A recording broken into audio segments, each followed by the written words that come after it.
Greetings one and all, this is vk3sl and welcome to our evening test emissions on 160 and also on UHF on 438.725.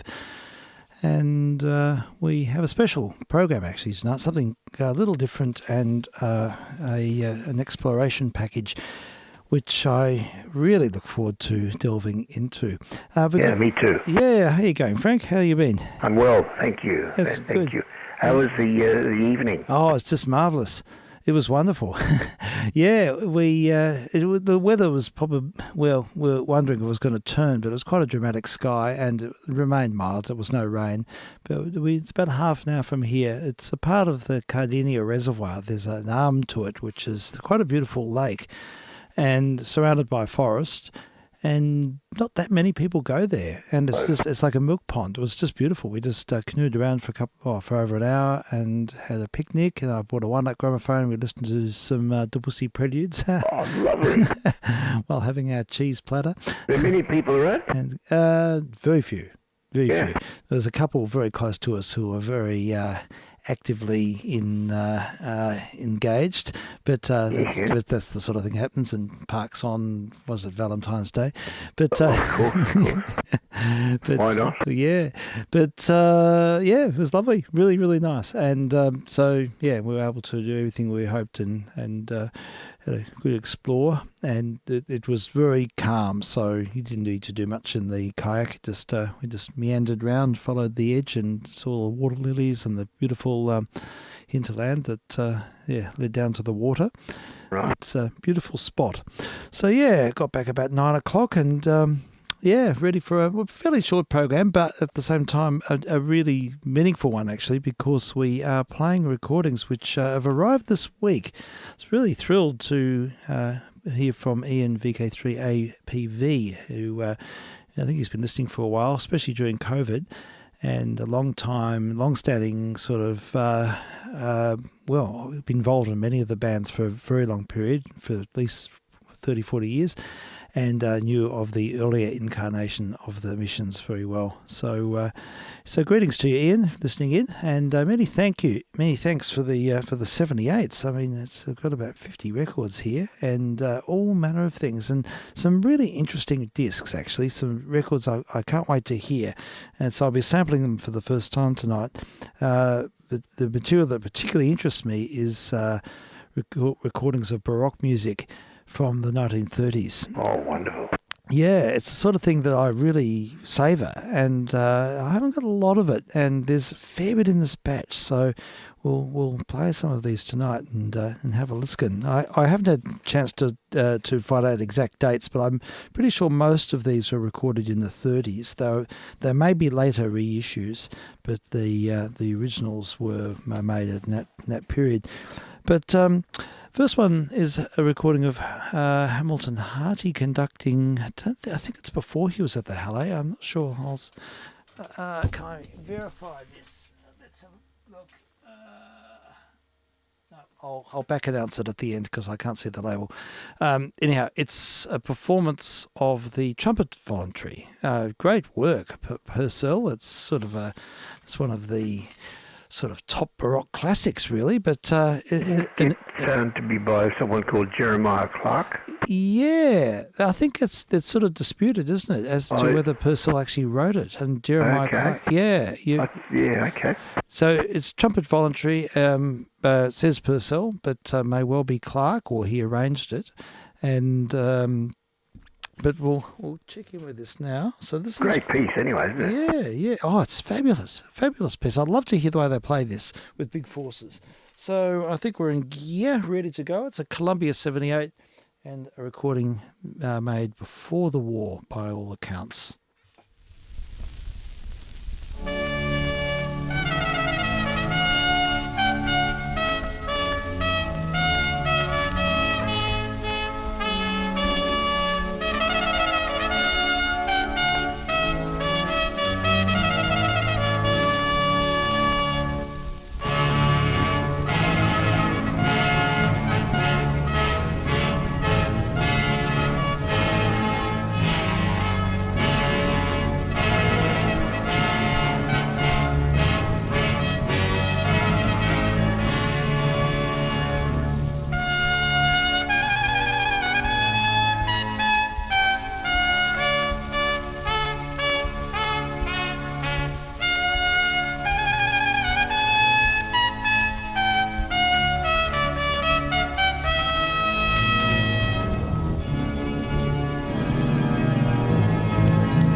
major forces at work. Wow. What a dignified performance of the trumpet voluntary. Yeah, let's wrestle the record off the turntable and find out more about what we've just been listening to. Yeah, trumpet voluntary it says, and Hamilton Harty conducting just with the Halle Orchestra, and Alex Harris was All the H's. Yeah. Hamilton, Harty, Harrison. Okay. Oh. There's a solo trumpet by Alex Harris, and organist was by Harold Dorler, it says on the label. So, for Purcell arranged by Harry H.J. Wood. Okay. So, there we go. That was good, wasn't it? I really enjoyed it. I love the tempo. Oh, yeah. Lovely older tempo, the way Baroque should be played. Yeah, I know. It just sounds so dignified at that speed. So often you hear Baroque music played at whip-crack tempos, and it sort of assumes a completely different character. I know. Yeah. It loses a lot of its dignity, doesn't it? Yeah, absolutely. There's so much sort of noble intent and something about those melodic shapes. They just need to be played at that speed. I thought that was a beautiful performance. Probably one of the first of the work. All sorts of interesting things. I've just done a date check on the next one. It's a Concerto Grosso in D, Opus 6, number 5 by Handel. And it's Felix Weingartner conducting the London Symphony Orchestra. I think this was recorded in 1939. Great. So this is quite historic. I mean, Weingartner was... I think he was known to Mahler. He was sort of a part of that Germanic tradition of conductors that were grounded in the Wagnerian tradition overall. But he was certainly held in the highest regard. But he's sort of seen as a earlier era conductor. So I'd love to hear what he does with this. Now I'm going to try this on the other turntable because I think it might need it's got a bit of a break. Hopefully this will play all right. Now it's quite a long work, so let's see how much we're going to play. Maybe we'll just play parts 1 and 2. Because otherwise we'll be here all night. I'd like to sample a few things, and we can probably come back to these anyhow. Yeah. So look, if I played 2 sides of the 12-inch record, there's 2 in the set, or maybe even 3, but we'll play this.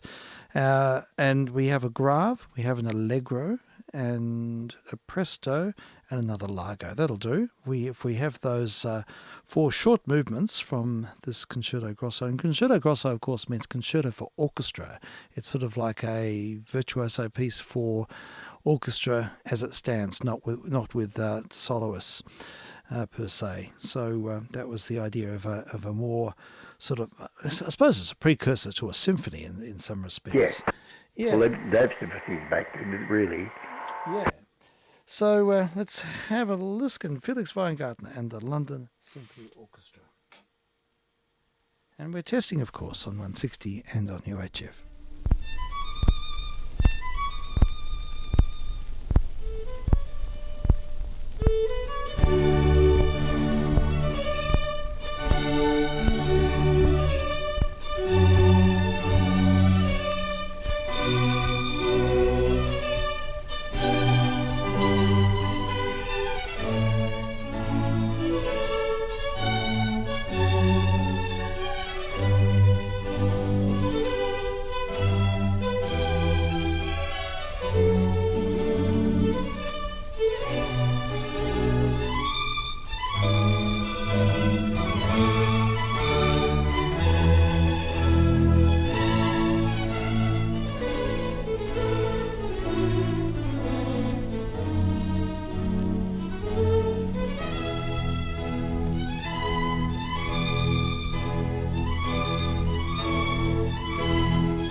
Okay, there we go. They're the first two movement, or first set from that Concerto Grosso with Weingarten, recorded in 1939. I really enjoyed that. Again, beautiful tempos, nothing like Baroque music with lush forces, big orchestras playing Baroque music. It's a good thing. Yeah, I want to hear the rest of it, actually. How about you, Frank? You loved it. It's gorgeous, isn't it? Just love it. I just love the tempi, they're just... Yeah. It's very, very poised performances too. There's a lot of... I love the way they let the natural rubatos prevail in this music too. They just had lovely pauses when they were necessary, didn't they?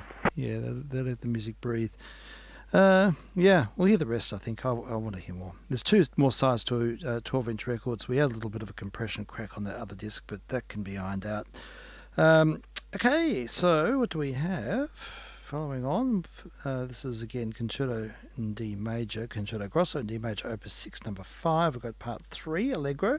I'll flip the record, and part 4, Minuet in Un poco legato. So, yeah, nothing like a dose of Handel, I think.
marvellous ritardando to finish off the work.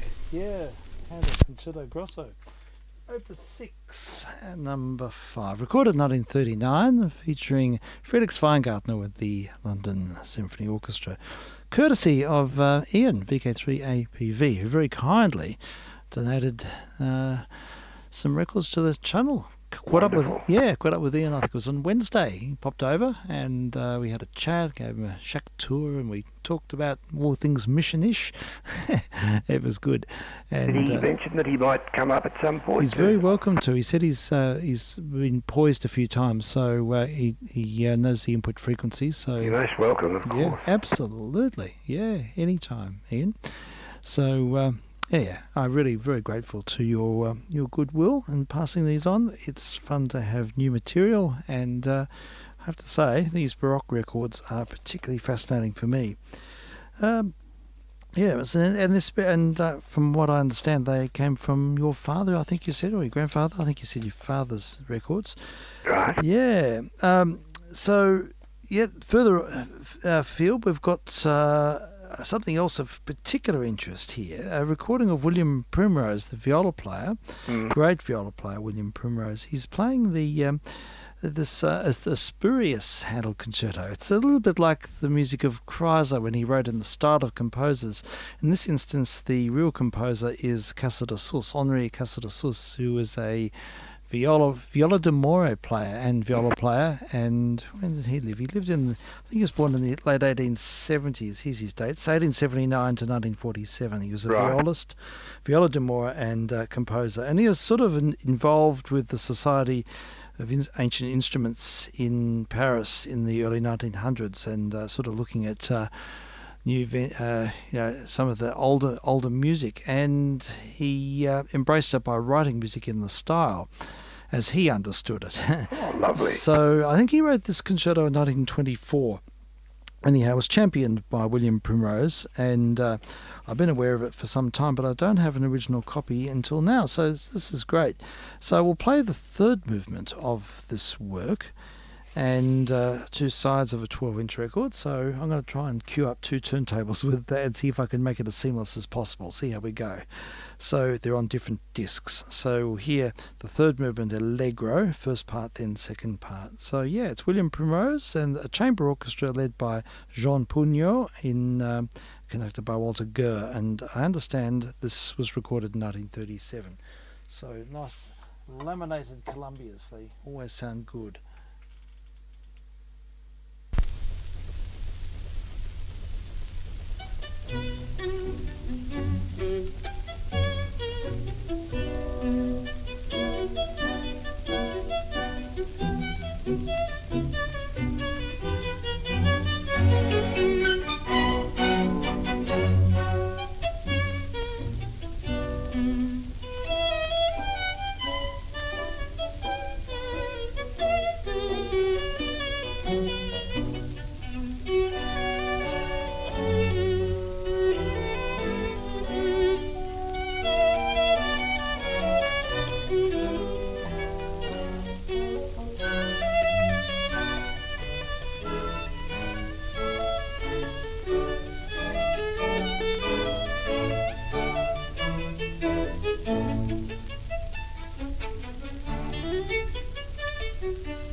Well, there we have it. A spirited work by Henri Casadessus in the style, supposedly in the style of Handel. It doesn't really sound anything like Handel. It's fascinating how scholarship of that time, there was not really the deeper understanding of Handel's works, and that was palmed off as being a Handel concerto for a very long time.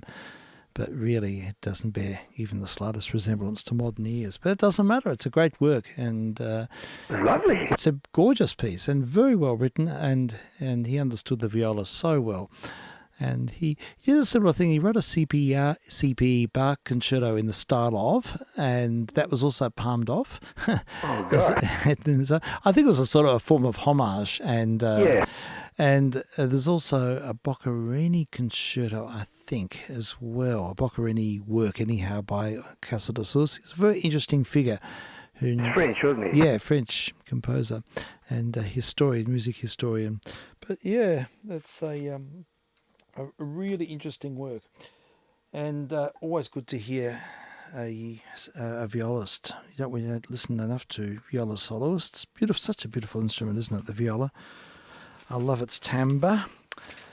Yeah, so we'll follow on with more from this batch. This is a really, I mean, we're barely scratching the surface here, and there's so much material. Oh, that's marvellous. It is good. And the next one, here's a recording of Leopold Stokowski and his and the Philadelphia Orchestra. That's where he had the longest tenure with them.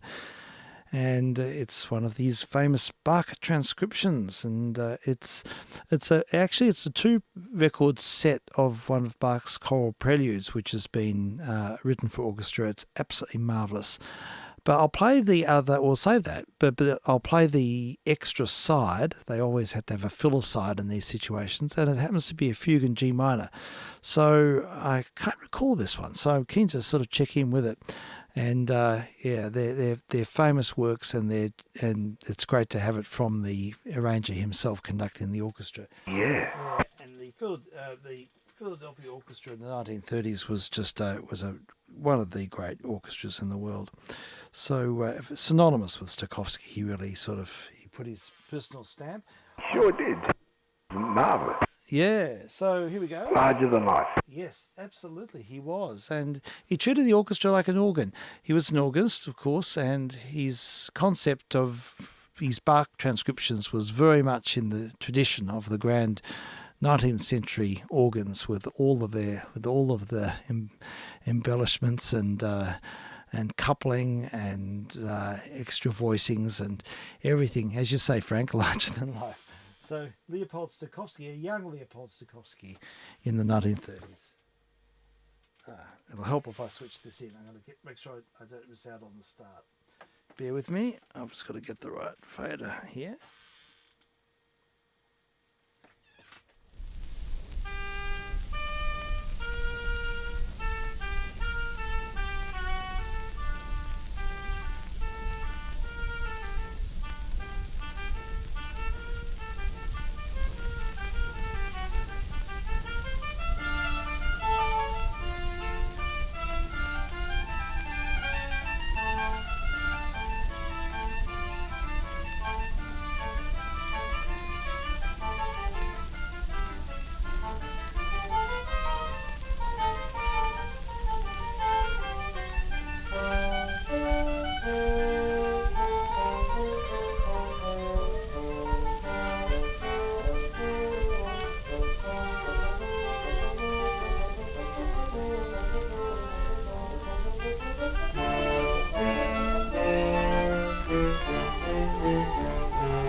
Oh, it's straight out of a Hollywood film, isn't it?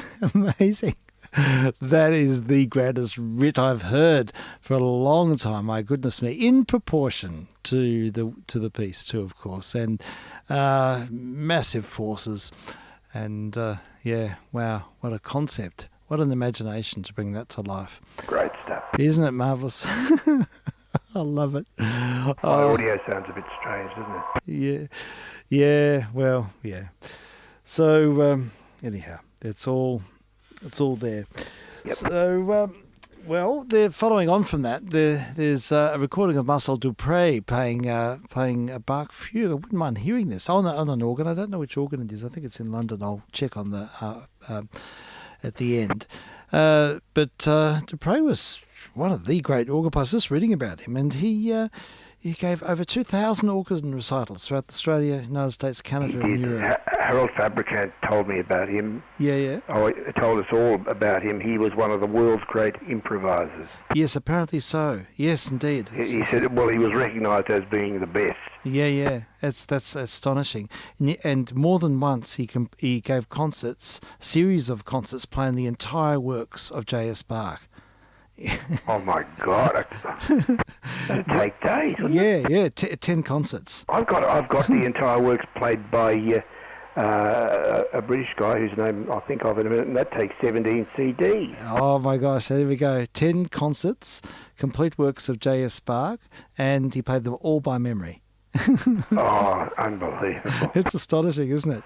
That's genius stuff. Yeah, isn't it is. He's in that class. So it would be nice to hear him play a Bach fugue. We'll hear a Bach fugue in C major. Peter Herford was the guy I've got. Oh, yes. I remember hearing his name. Yeah, celebrated. British. He's very, I think he's very good. Yes, definitely. Yeah, no, his name's certainly familiar. I don't know his playing, but I should listen. Okay, so Dupré, his dates 1886 to 1971, and organist, composer, and pedagogue. But yeah, here he is in the 30s. Most of these records are from the 30s, and we'll hear him play a Bach fugue in C.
Oh, majestic.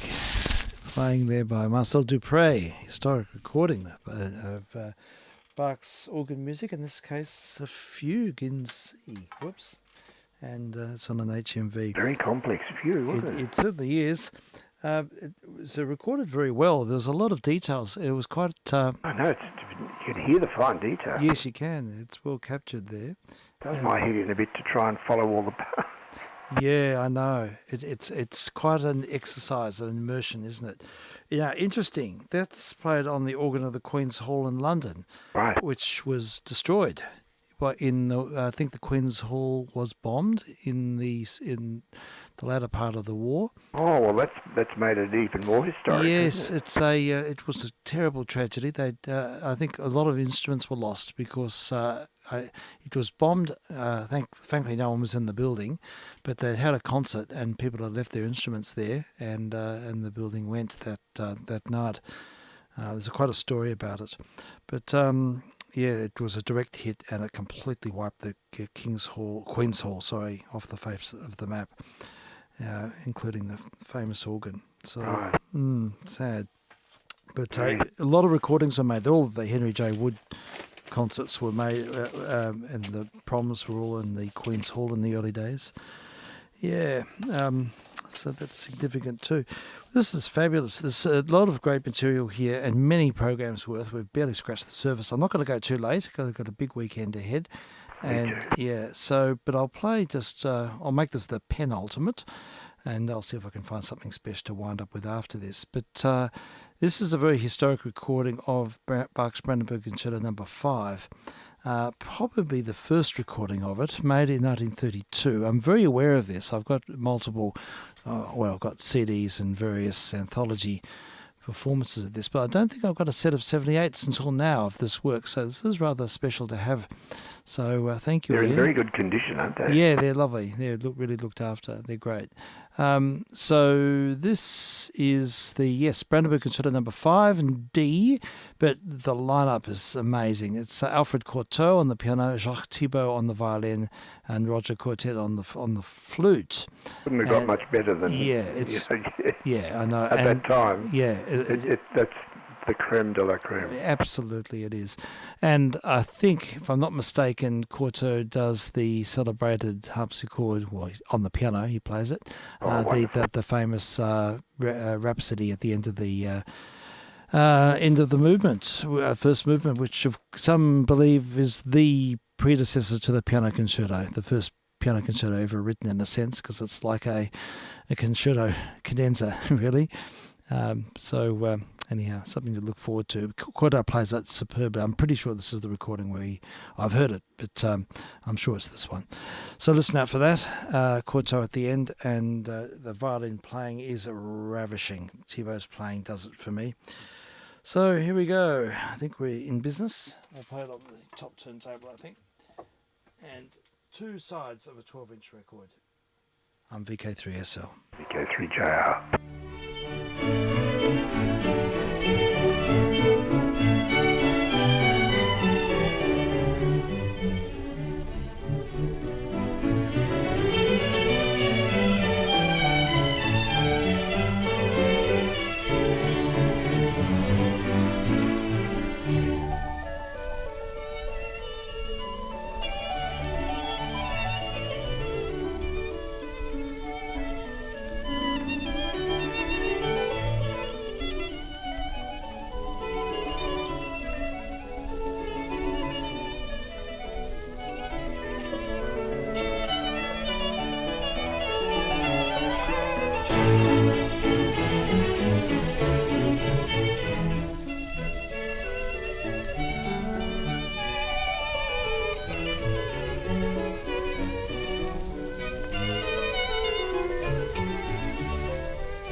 love everything about that performance. It's marvellous.